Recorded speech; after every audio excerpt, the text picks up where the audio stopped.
Blog Talk Radio. Are you ready to take a bite out of the competition? Are you looking for ideas to make your business better? Welcome to the Core Business Show with Tim Jacquet, sponsored by Apple Capital Group. At the core of every successful business, you'll find people making a difference. And with each episode of the Core Business Show, we talk with those people, examine those ideas, and explore the strategies that make them special. Now, the host of the Core Business Show, Tim Jacquet. Good morning and welcome to another edition of the Core Business Show. I'm Tim Jacquet, your host. Today, we're going to talk politics. If you want to chime in on the conversation, just give us a call at 347-324-3460. Special guest is Les Rayburn. He's a political realist. Again, if you also have a question, you can also email us at info@thecorebusinessshow.com. Les, welcome to the program again. Well, thank you very much for having me. How are you today? It's nice here. It's nice hot here in Dallas, Texas for a change. Well, just for the moment. So I can take what I can get. Of course, there are, how many days? 82 days left before the election, and with the Republican convention is around the corner, next week or so? And Democrats a few weeks after that. So kind of tell us what type of political landscape we're in right now. Oh, man, I'll tell you, this is, these guys have gotten dirty early. This is not surprised. This is I've never seen them get like this in August. I mean, this is something I've never seen. Governor Romney has come out swinging, and I expected this from the Chicago side of the house.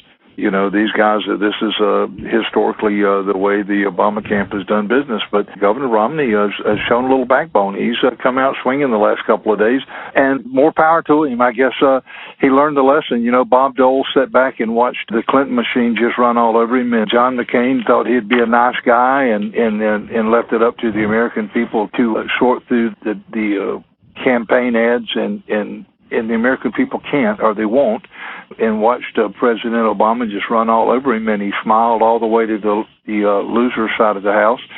And I think maybe Governor Romney realized that if he ran a campaign the way the last two Republicans ran theirs, that he was just going to get his clock cleaned.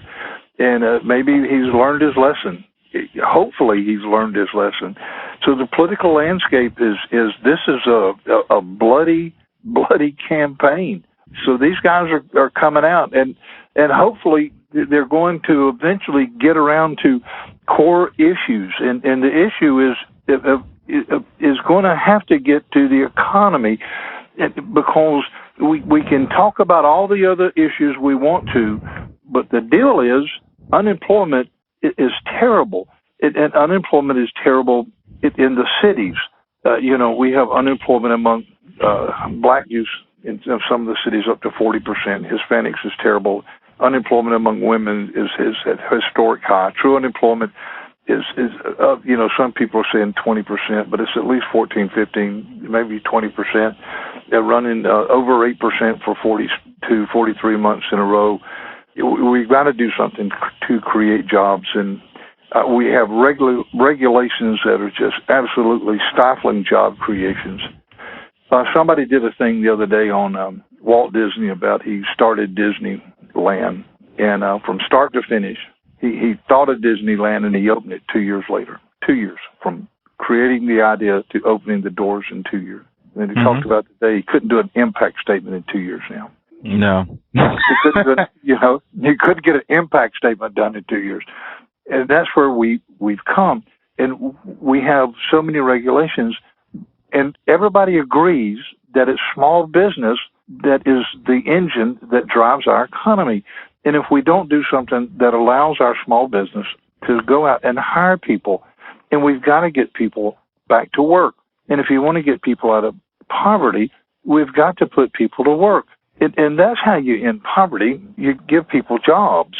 And we've got to get this mentality, this mentality of let me stay at home and draw a paycheck while I'm sitting at home. We've got to stifle that mentality, and we've got to get back to where we've got to make people feel proud of going to work every morning.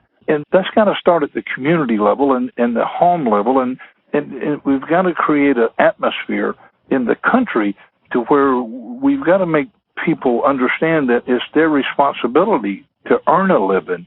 And so we can't have a federal government that tells them that it's the government's responsibility to take care of them. So it has to start at the top at the same time that it has to start at the bottom. But we can't have regulations that stifle small businesses. We have to encourage small businesses, and we have to create this environment that allows small businesses to hire people. And if we don't, we're never, ever, ever going to get out of this mess. We're just not. We can't continue to do what we're doing. What we're doing is not working. No, it's not. Let's back up for a second. We've taken the elections for the last 20 years. I mean, we're in a different era for the country itself, and not only a different era, but we have new kids on the block. We do not have the old school mentality from Dole, who's been in office for many years, and this landscape is totally different. I mean, we can even count Bush part of the old guard because his dad was connected. Here, you're dealing with two different ball players who has two different Harvard graduates, but have a different ideology of how things should be. And you don't have the compromises of the old way of doing things in Washington. How do you think that's going to play out with this election? Because this is total Wild Wild West. Like you mentioned, they're getting dirty early. It's fight to the finish, and I guess that's the way things has been for the last few years. What do you think is going to happen? I mean, the economy is going to be the central issue, but however, do you think we're going to ever get past that and get to the main issues? And you have hit the nail on the head. We have become such a divided nation politically. I don't know if we'll ever get back to where we compromise. We have become so divisive and so divided that I have friends I just don't speak to anymore. That they're no longer friends because we have become that divided and that divisive. Is that the word? I mean, it has become. I mean, we've become enemies. It's almost as if the country is ready to split. You guys take this side, we'll take this side. You want the west or the east, or the north or the south, or pick your side. Will we ever get back to where we compromise and can get along? Because it's no longer have and have-nots. It's givers and takers, or workers and not workers, or how would you phrase that? But it's the folks that think that the government is the know-all, end-all, be-all, and the folks that say the government shouldn't be the know-all, end-all, be-all. And we're dividing along that line. And we have half the country that think that we should have a super strong central government, and the other half of the country that are saying no. And it is becoming extremely divisive. And I don't know if we're ever going to get back to where we compromise, because there is no compromise in there. There is no middle ground that we're willing to settle on, because how would you compromise in that? Well, we're going to give you a little bit, because the liberals are going to, we don't want a little, we want it all. And the conservatives are saying, well, we don't, we're willing to give you some, but we're not going to give you near what you want. So it's the Sandra Fluke, the woman that, well, you owe me for all my contraceptives, and I'm going, no, I don't owe you anything, none, zilch, nada, and I'm not willing to compromise on that at all. Mm-hmm. So there is no compromise on my side of the house for that. So I'm not willing to meet her halfway. So wow. That's just one little thing that I'm going to tell you, no, I'm not going to compromise with her on that. So where do you draw the middle ground on that? So where do we go on that debate? So you say, well, will we ever get back to compromise? And so what we've done, we've brought so many social issues into this that there is no middle ground on a lot of these issues. And that's our problem, that we brought so many in that there's so many, they're just yes and no issues, that there's no maybe in them. And that's where we've allowed ourselves to get. We've taken them out of the community and brought it into the federal level. We've taken it out of the state and brought it to the federal. And we took it out of the church and brought it to the federal. And that's where I think we made our mistake. You know, when it was used to be handled by the church, handled by the community, you know, handled by the local, where the federal government didn't have their finger in the pie, there was room for compromise. You know, the money was given to organization, and that organization handled it. It was given to a community, and the community handled it, or the state handled it. But now it's at the federal level. Well, now it's at the federal level. Well, it affects me personally. Well, where are we going to go from here? You know, it has to be all three sides going to have to agree. Whoever wins the White House. You know, if you end up with a Democrat president and a Republican Congress and a Democrat Senate, and it might shift. You might not have all three like you had at one time, but there's still going to be some compromise. You see beyond if Obama gets elected, President Obama gets reelected, there are going to be some compromises, or even Romney get elected, there are going to be some compromises. The bottom line, they're going to have to come to the table and come up with something. There is a honeymoon period at the very beginning, but, you know, honeymoons are only going to last for 6 months. However, there are some real issues that have to be addressed at the beginning of the year, and it's not going to be nice. I mean, it's going to be horrible. Someone has going to have to make a decision next January, everything across the board, from tax cuts, you name it, because all the issues are put on the table in January. So where do you see either way that whoever gets the White House, where we're going to end up going? Well, we may wind up exactly where we are now. The House passes a bill, sends it up to the Senate, and Harry Reid puts it in a desk drawer. He doesn't like it. So he refuses to allow the Senate to vote on it. And we can put President Romney in the White House. And Harry Reid just refuses to allow it to go forward. So now we have President Romney doing executive orders. So now we have the liberals, crying and moaning the same way that the conservatives are crying and moaning the way President Obama uses executive orders. So now we wind up exactly what we have now, except we're just doing the opposite ideology.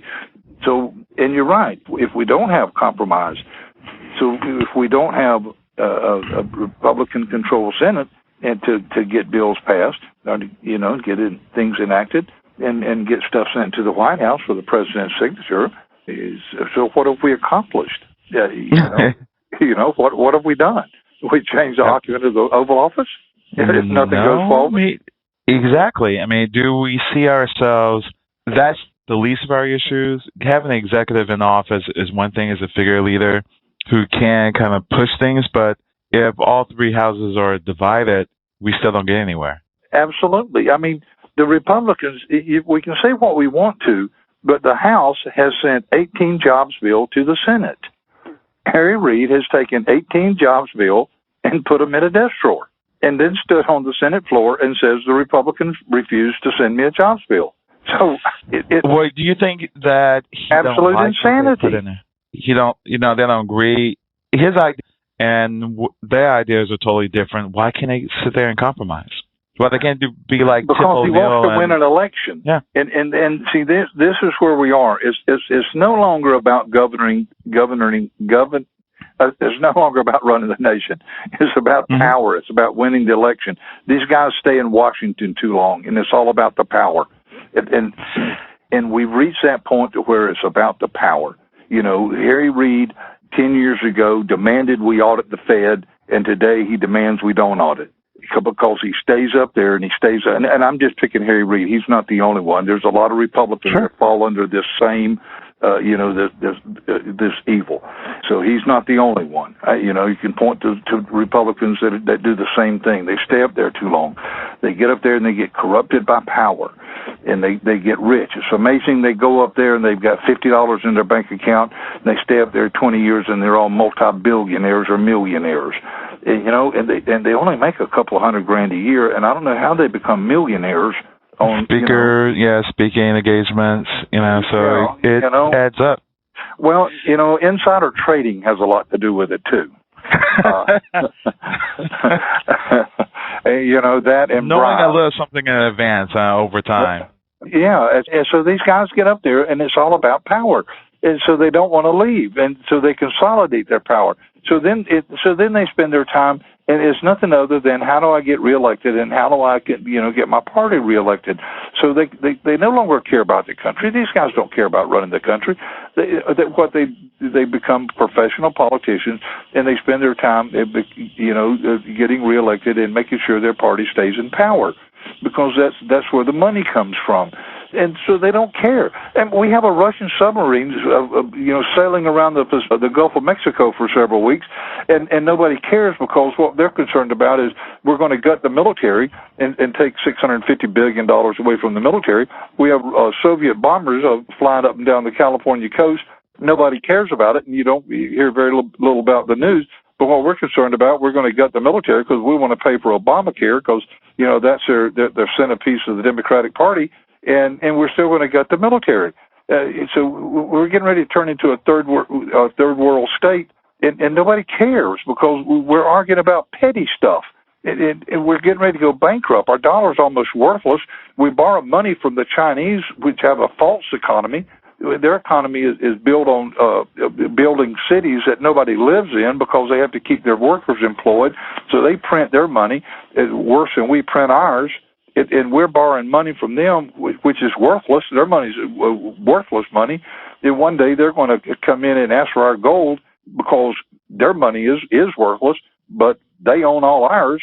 And so we're living a false economy, and it's going to crumble one day. And we're going to be a third world country. I don't want to interrupt you real quick. If anybody want to chime in the conversation, if you do call in, because we have a lot of callers, some of you listening, just go ahead and dial 1 so we know that you have a question or you want to join the conversation. Go ahead. The number is 347-324-3460.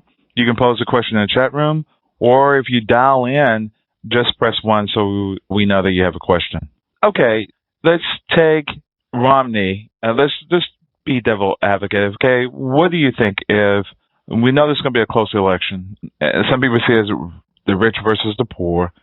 But if, let's say, President Obama wins the election and he moves forward for a second term, he really don't have anything to lose, because he is already a wealthy man. And when he leaves office, or if he doesn't win, he's still going to be a wealthy man, even wealthier, because he has a value attached to his name, and he had the presidency of the United States. He's going to speak for, across the world, and he'll be much wealthier out of office than he is going to be in office. So it's still a win-win for him either way. What do you see if he wins, where we're going to be? Are we going to have any compromise? Do you think that if the people reelect him, that, hey, we need to compromise on something, or we need to get something done? Or are we just going to be a forever stalemate for the next 4 years? Well, if he wins, he's going to cram his socialist agenda down our throat. If he wins, he's not going to compromise anything. He's going to see it as a mandate to continue march towards socialism. And he'll use executive orders. He'll use the EPA and some of the other government entities to cram socialism just right straight down our throats. And he's not going to compromise anything. We won't survive. We will go bankrupt. We will borrow money like there's no tomorrow, and we will enact welfare like we've never seen it, and we will give everybody everything. A guy the other day said that he wants to do the same thing to every industry in the United States that we did to the auto industry, which, oh, by the way, General Motors didn't lose $3.3 billion. They don't owe us $3.3 billion. They owe us $25 billion, and that's our big success story. He saved General Motors, and they still owe us $25 billion. And that's a success.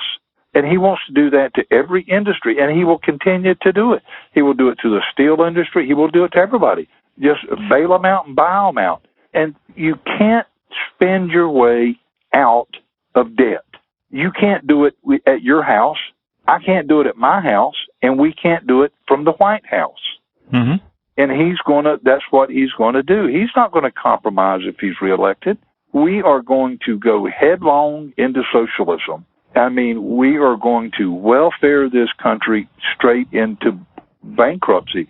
And we won't have 50% of the people on welfare. We'll have 60%. Because if you can get 60% of the people drawing government assistance, the Democrats will never lose another election. Ever. Ever, ever, ever, ever, ever. Well, I think that's unfair because they need to work. Okay, well, I think so too, because I had to. And see, people that have a job think other people should have a job. It's amazing how that works, isn't it? Yeah, it does. So, okay, he goes by executive orders and kind of make things a lot easier. But he not going to, whoever, okay, if he wins again, in January, he's not going to be a popular person because hard choices is going to have to be made. There had to be cuts, and I know that he won't cut them. I'm telling you, he won't cut. Well, what about the bill from last year, the law? Oh, they'll cut the military. He care less about the military. Okay, so that's an easy cut to make because the military it means nothing to the liberals. They don't care about the military. Cut the military. Okay. Cut them. So, okay. That's not a social welfare program because they're going to take that money and put it into social welfare programs. Because, see, we can take that money and we'll cut $200,000 military and $650 billion out of the military. We'll put that into social welfare program. What about if Romney wins? We'll slow down the spending. Unfortunately, we won't stop it, but we will slow it down. And we will stop the military cuts, which is increased spending, unfortunately, but we will stop it. But we will slow down the insane spending. Hopefully start the repeal of some of the the Affordable Health Care Act. The GAO just came out and said that the Affordable Health Care Act, instead of putting 30 million people on health care, is actually going to put take 30 million people off of health care, because there's a little clause in there. There's a wording about affordable, if you can affordable health care. And the term affordable, as applied to the IRS, which is actually the people that enforce this, is $1,200 a month. They think that's affordable, according to the IRS. And that kicks 30 million people off. It will kick 30 million people off of health care. And so 30 million people are going to be left without insurance. So right now, the administration is at war with its own IRS over the wording and what's affordable or not, and trying to put those 30 million people back on to health care, but apparently 30 million people are going to lose. And it's also going to cost just trillions of dollars on this tax. And it's a disaster. But like Nancy Pelosi said, we had to pass it to find out what was in it. Well, we passed it, and we're finding out what's in it. And it's going to be a disaster for the country. I mean, an absolute disaster. It's going to cost trillions of dollars, and millions of people are going to lose their health care. Millions of people are going to lose health care. It's not the Affordable Health Care Act.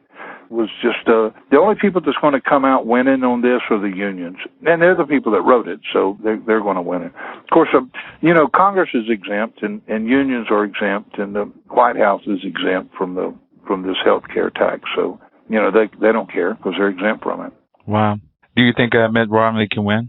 Oh, absolutely. Absolutely. Absolutely. Put your money on it. Wow. I've been always respect, my mind just went blank, the Arizona senator. McCain? Yeah, McCain. We just don't understand why did he pick Sarah Palin.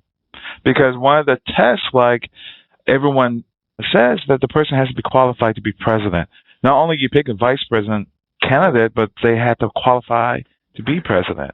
So he would have lost bigger without her than he did with her. I'm going to tell you, people made fun of Sarah Palin, but, Sarah Palin was the stronger of the two. John McCain was, listen, I'm a hardcore Republican, and I didn't vote for John McCain. I voted against Barack Obama. John McCain ran probably the second worst campaign I'd ever seen in my entire life. I thought Bob Dole's was worse, but John McCain was almost as bad as Bob Dole's campaign. But John McCain was a terrible campaigner. And I had to hold my nose to vote for him. Wow. John McCain's a rhino. He's a Republican name only. He's real proud of the fact that he kept, crossing that aisle to embrace the liberal. As far as I'm concerned, he was a liberal. He was one step away from being a Democrat. I'm not a big John McCain fan, so Wow.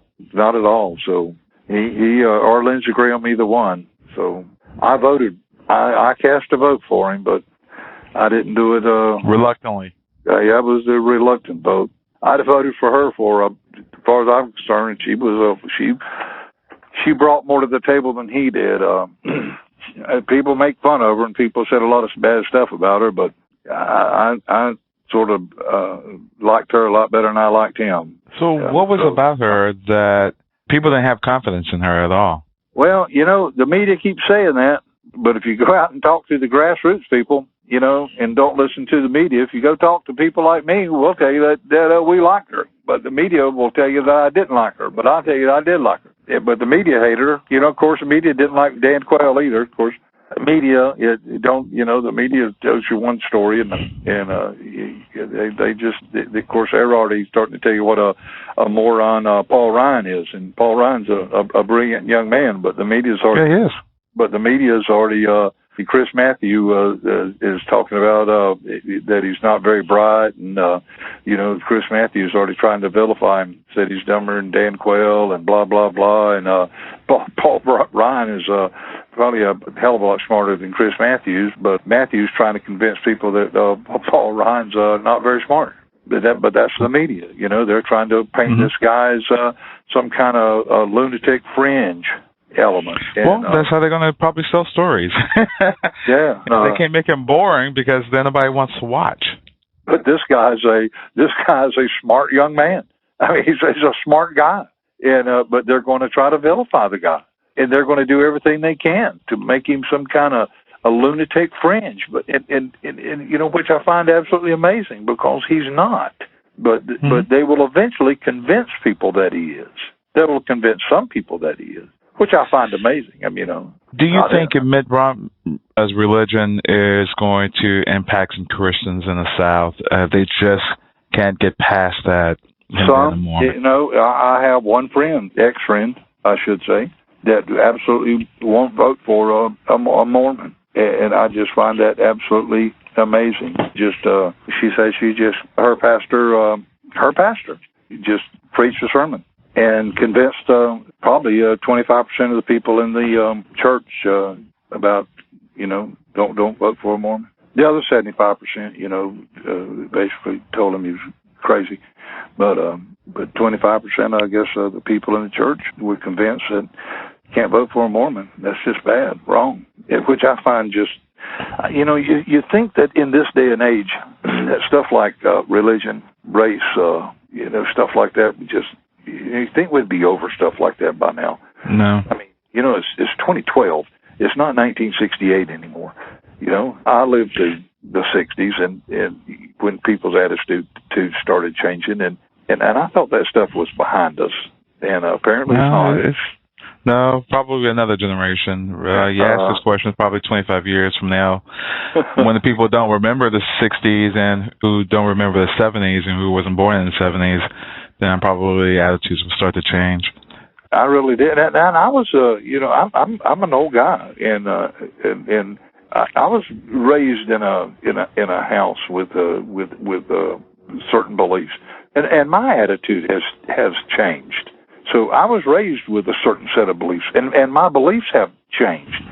So that's why I thought it was behind us, because my beliefs have changed. So I just assumed everybody else's belief has changed, but apparently not. I remember when the big debate over John Kennedy was, you can't vote for a Catholic. Oh, good Lord, can't do that. That'd be wrong. And if you look at today, the Supreme Court justice, the majority of them are Catholic, which is kind of really amazing. Which I don't think anything about it. I could care less what anybody's, I don't think much of a person's religion other than Muslims. Now, I get on my high horse. I got a high horse on the Muslim. Wow. Well, we're at war with Muslims, and they tell me every day they're out to kill me. So I take exception to that. Maybe so anybody that tells me every day they're out to kill me, I take them serious. When somebody tells me every day they want to kill me, and when they have tried to kill me on several occasions for no other reason that I'm not a Muslim, then I believe them. You are a highly decorated combat veteran. I mean, 35 years in the Army, 2 years in Vietnam, and 2 years in Iraq. Taking all the experience today, and we were a patriotic country at one time. Do you still see that today? Do you see we forgetting our veterans? No, not really. We pay a lot of lip service. We still have a lot of people that take a lot of pride in our veterans, and we really do. There's a lot of folks that take a lot of pride in our veterans. We certainly treat our Iraqi and Afghanistan veterans a lot better than we treated our Vietnam veterans.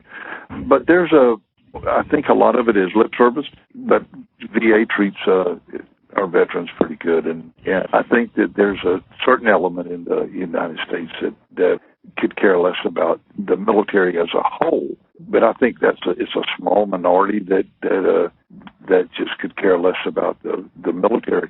But it's not so much that they don't care about the military, is that they don't want to see America as a great country anymore. And the military represents, I think that there's even parts of the military that no longer wants to see America as a superpower. And that's what really worries me, that we have some folks in the military that no longer want to see America as a superpower.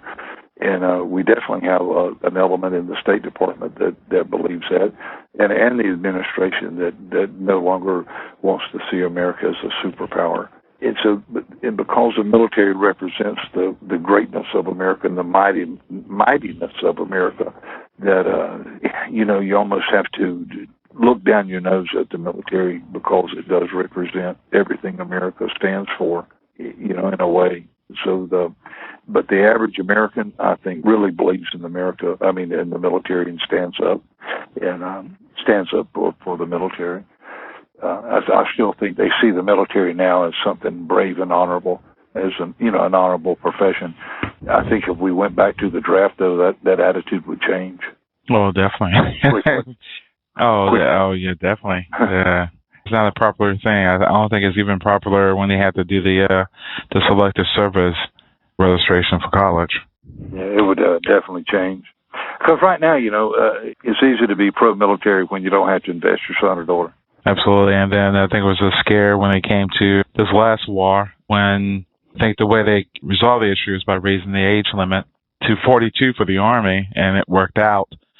Now they changed the action a couple of years ago. Now it's back to, I think, 30-something, isn't it? Yeah. I think. Yeah. Which gave some people some opportunities. It was way past, I'm not going to say they were past their prime, but at least they were given an opportunity to go there and to go to work. So, in closing, kind of tell us what you think, what's going to happen at the election. I know you think Mitt Romney will win, but tell us what your opinion what the next 100 days is going to look like, or 82 days. And well, if Romney has any sense whatsoever, he's going to hammer home. He's going to deflect some of these ads, and he's going to take the high road, but he's going to take the high road with some backbone. He's going to deflect these ads by telling the American people what they are.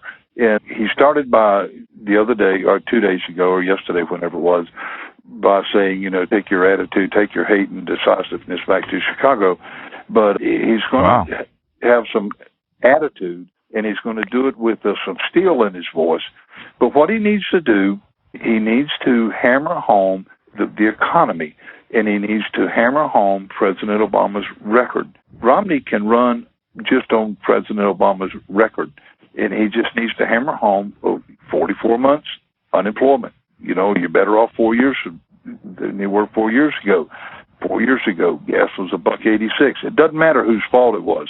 Today, gas is back $4 a gallon, almost $4 a gallon. Gas is double. Bread, double. Whatever is double. There's a lot of things he can just go, and it doesn't matter. President Obama can stand up and say, I inherited the mess. It doesn't matter. You've done, then Governor Romney can say, it doesn't matter if you inherited. You've done nothing to fix it. You hadn't fixed it. You had 4 years to fix it. You didn't fix it. So there's several polls out that said they're getting tired of President Obama blaming President Bush. And so Governor Romney just needs to keep hammering every day. And President Obama is doing everything he can to paint Governor Romney as, untested and as a fringe, and Representative Ryan as a fringe lunatic. And that's about all he can do, because he can't attack their records. So he's got to play dirty. So he's doing everything he can do to play dirty, because that's what he has to do. But Governor Romney just needs to hammer home record, and then point out that President Obama is playing dirty. And so I think they're both doing what they have to do. But Romney has a boatload of money in the bank, so he's sort of saving his money till last week of September, I think, and then October. And I think in October you're going to see the airways with nothing but Romney ads, because you've got, I think, $700 million in the bank or whatever, because they've been saving their money and not running a lot of ads. But President Obama's running his ads early. But, the American people have short attention spans, real short. Wow. Well, I really appreciate you coming on the program and kind of sharing your opinions. And I guess what we're going to do is see how this election falls out. And we're probably going to get in touch with you again in October. And you can kind of bring us up to date and tell us where we stand and shortly after the election. All righty. Sounds like a plan. I really appreciate you coming on the program again. Well, thanks for having me. Always a pleasure. Okay. Thanks again, everybody. Thank you for listening for the Core Business Show. I'm Tim JK, your host. Everybody have a great day. Thank you for listening to the Core Business Show with Tim JK. For a free quote on equipment leasing and financing, visit our website, applecapitalgroup.com. That's applecapitalgroup.com. And fill out the information to receive your free quote. We hope you'll join us for our next episode. And remember, you can always get to the Core via iTunes. You'll find all our previous episodes there. Thanks again for listening to the Core Business Show with Tim JK.